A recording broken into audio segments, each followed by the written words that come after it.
35, bifurcación y 25. Botella difusora.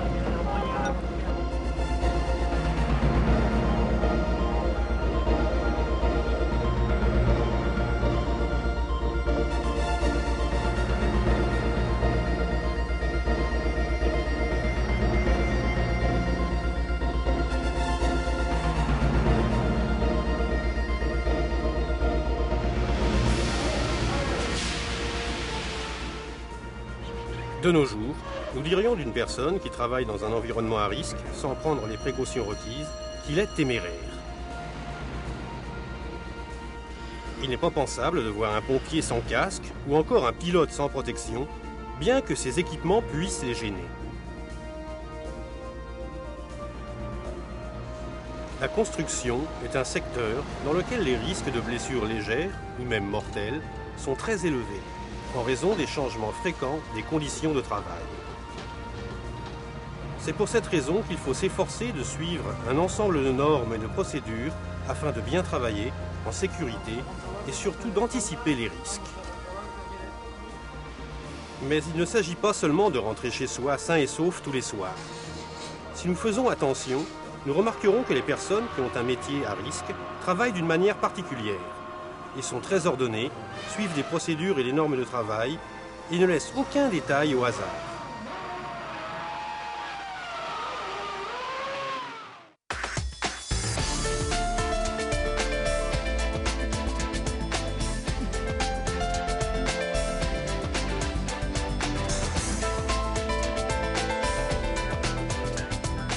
Bienvenue dans le monde de la construction. Bonjour à tous et à toutes. Je vous souhaite la bienvenue dans l'entreprise et dans le chantier de construction. Oui, la construction est un secteur très amusant, dans le sens où il part de rien pour créer des éléments qui sont utiles à la société. Nous construisons des bâtiments, creusons le sol, ouvrons des tunnels, construisons des ponts, des viaducs. Mais tais-toi, voilà le film de Victor qui commence.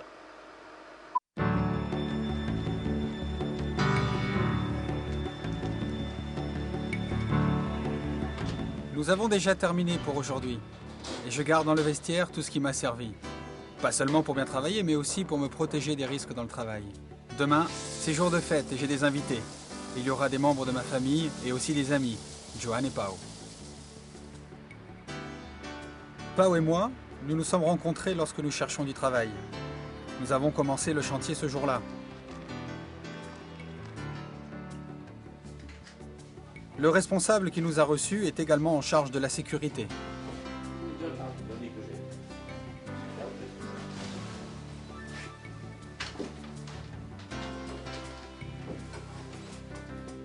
Pao avait reçu une formation professionnelle et moi j'avais été ouvrier agricole dans mon village. J'ai tout de suite pensé que nous deviendrions très amis. Nous avions tous les deux envie de gagner de l'argent et dans le chantier, il y avait du travail pour plusieurs mois. Le responsable avait beaucoup de travail car à ce moment, de nombreux employés étaient embauchés dans le chantier et il y avait de nombreuses tâches à coordonner.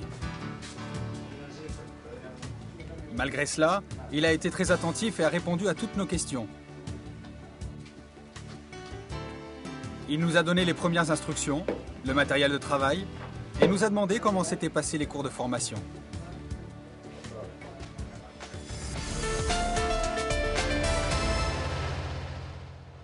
Ne partez pas! Ne changez pas de chaîne. Vous devez regarder ce film jusqu'à la fin. C'est que je voudrais profiter de cette pause pour vous expliquer 4 points que vous devez connaître sur le secteur de la construction. Il faut que vous connaissiez les personnes impliquées dans le déroulement d'un chantier. D'une part, il y a les promoteurs, qui sont ceux qui veulent construire le chantier. Il peut s'agir d'une personne ou d'une entreprise qui veut construire un groupe d'immeubles, comme de l'administration publique qui veut construire une route. D'autre part, il y a les constructeurs ou entrepreneurs qui s'occupent du chantier du début jusqu'à la fin. Les sous-entrepreneurs sont des chefs d'entreprise spécialisés dans un domaine particulier, comme l'électricité, la charpenterie, la peinture ou encore l'installation d'ascenseurs. La présence de la direction facultative est essentielle au bon fonctionnement du chantier. Architecte, architecte technique ou ingénieur. Les coordinateurs de sécurité et de santé doivent également être présents. Ce sont des techniciens qualifiés et expérimentés. Comme nous l'avons dit précédemment, les métiers de la construction sont des métiers à grand risque. Les entrepreneurs disposent de services de prévention qui s'occupent d'aider à concevoir et faire exécuter les consignes de sécurité. Tous les chantiers ont un ou plusieurs programmes de sécurité qui présentent les choses à faire pour prévenir les risques au cours du travail. Ces programmes sont adaptés aux particularités de chaque chantier. Ils prévoient également comment agir en situation d'urgence. Mais il faut que je vous dise que bien qu'il y ait de nombreuses protections individuelles et collectives, si les ouvriers ne les remplissent pas, elles ne servent à rien. Je vais vous dire quelque chose. Si vous ne faites pas attention aux mesures de sécurité, votre santé ne fera pas attention à vous. Il faut être responsable. Mais passons à autre chose. Ah non, non, remettez le film. Après avoir signé le contrat de travail et suivi les cours de formation, ils nous ont envoyés au centre médical pour faire un bilan de notre état de santé.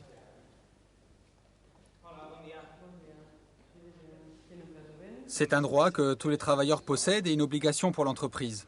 Imaginez que vous ayez le vertige. Vous pourriez tomber. C'est comme avoir une mauvaise vue ou d'autres choses qu'on ne sait que lorsque le médecin l'a découvert. Pao et moi pensions travailler ensemble, mais ça n'a pas été le cas. Le responsable a envoyé Pao au 6e étage et moi au 4e. Pao serait ouvrier pour différentes choses. Il aiderait également à monter les protections collectives et s'occuperait de la maintenance. Au 4e étage, j'ai eu l'opportunité, la grande chance même, de connaître Joan. C'est un expert et il m'a expliqué les secrets de son travail. J'ai remarqué que les chaussures de sécurité étaient très confortables. Je pouvais marcher avec assurance, sans glisser. Si je trébuchais, je n'avais pas à m'inquiéter de savoir si je risquais de me blesser ou non. Comme je n'y étais pas habitué, j'ai été gêné par le port du casque toute la journée et je n'arrivais pas à me faire aux gants. Mais Joan ne laissait rien échapper. Pas une erreur de travail et pas une seule concession au moment d'oublier les normes de sécurité. Je n'avais jamais vu des tracés aussi droits avant de travailler avec lui.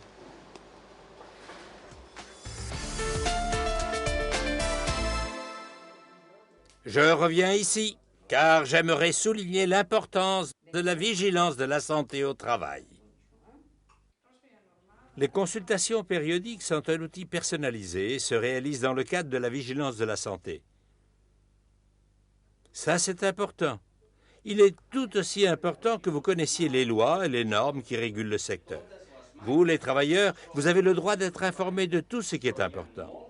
Évidemment, cela implique également que l'entreprise et vos collègues attendent de vous de faire les choses correctement. Faire les choses correctement, c'est, par exemple, bien utiliser son matériel de protection individuelle.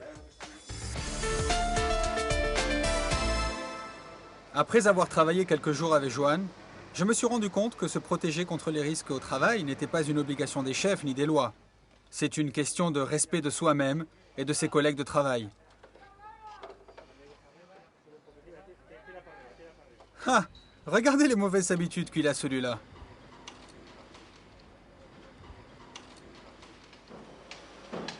Joan compare toujours la propreté et l'ordre sur le lieu de travail avec la propreté personnelle. C'est sûr, si tout est rangé et propre, nous travaillons mieux et nous n'avons pas de risque de trébucher. De même, nous sommes dignes si nous faisons attention à notre hygiène personnelle, même si ce n'est que pour ne pas déranger nos collègues.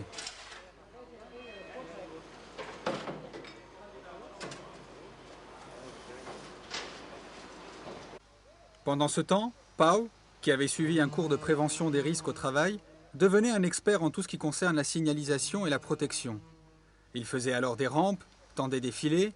C'était un vrai petit bricoleur de la sécurité.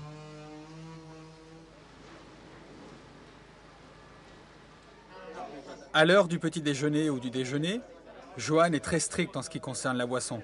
C'est un fin palais. Il a une cave chez lui. Mais il me dit toujours qu'au travail, il faut disposer de ses 5 sens, alors il boit toujours de l'eau.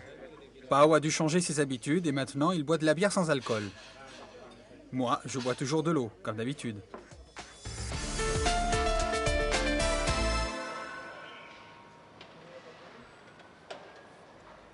Dans un chantier, il doit toujours y avoir de l'eau potable.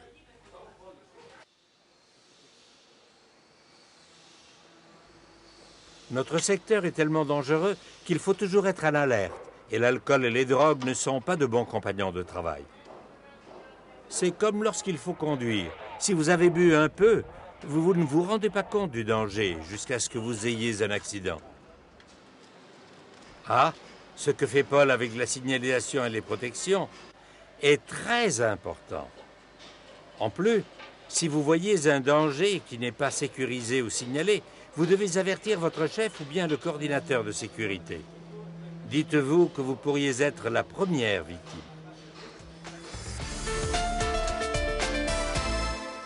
Grâce à la collaboration de mes collègues et plus particulièrement grâce à l'enseignement de Johan, j'ai appris à respecter le travail. Je suis à présent plus conscient que jamais du fait que travailler dans un chantier est un pacte. Si je fais les choses comme il se doit, si je fais attention à chaque détail, je suis content. Si je me protège, je me sens plus en sécurité et je fais mieux mon travail. Quand je regarde l'œuvre une fois achevée et que je vois les gens qui y vivent, je me rappelle que lorsqu'il n'y avait rien, j'étais là avec mes collègues au milieu d'un grand vide. Comme des fourmis, nous construisions des choses utiles.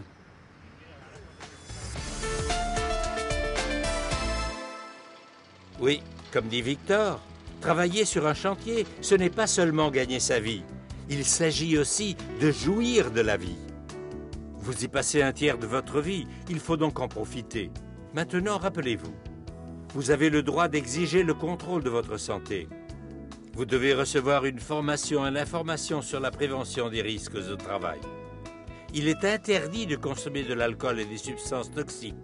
Vous travaillerez mieux si vous conservez l'ordre et la propreté sur votre lieu de travail. Vous avez l'obligation de soigner votre hygiène personnelle. Il faut aussi respecter et être conscient des protections collectives. Vous devez utiliser et faire attention aux protections individuelles. Vous devez respecter les signalisations et prévenir les risques. Vous devez connaître le plan de sécurité et savoir comment réagir dans les situations d'urgence qui peuvent arriver sur le chantier.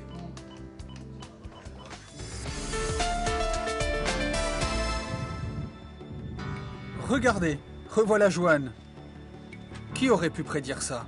Lui qui s'en faisait tant pour ma sécurité. Voilà qu'il ne pourra pas finir le chantier. Même le plus expert peut se blesser. Une protection collective n'a pas fonctionné et il est tombé de 2 étages.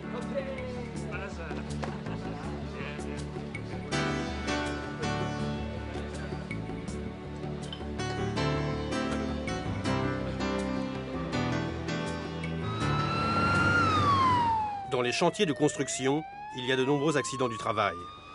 Certaines lésions sont très graves et chaque jour, un travailleur meurt.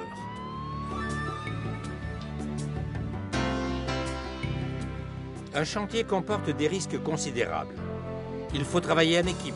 Beaucoup d'entreprises y font des activités différentes. Les changements et la hâte sont constants. Les dangers aussi. Ne relâchez jamais votre vigilance. Pensez à ceux qui vous aiment. Pour eux, vous êtes très important. Prenez en compte la sécurité.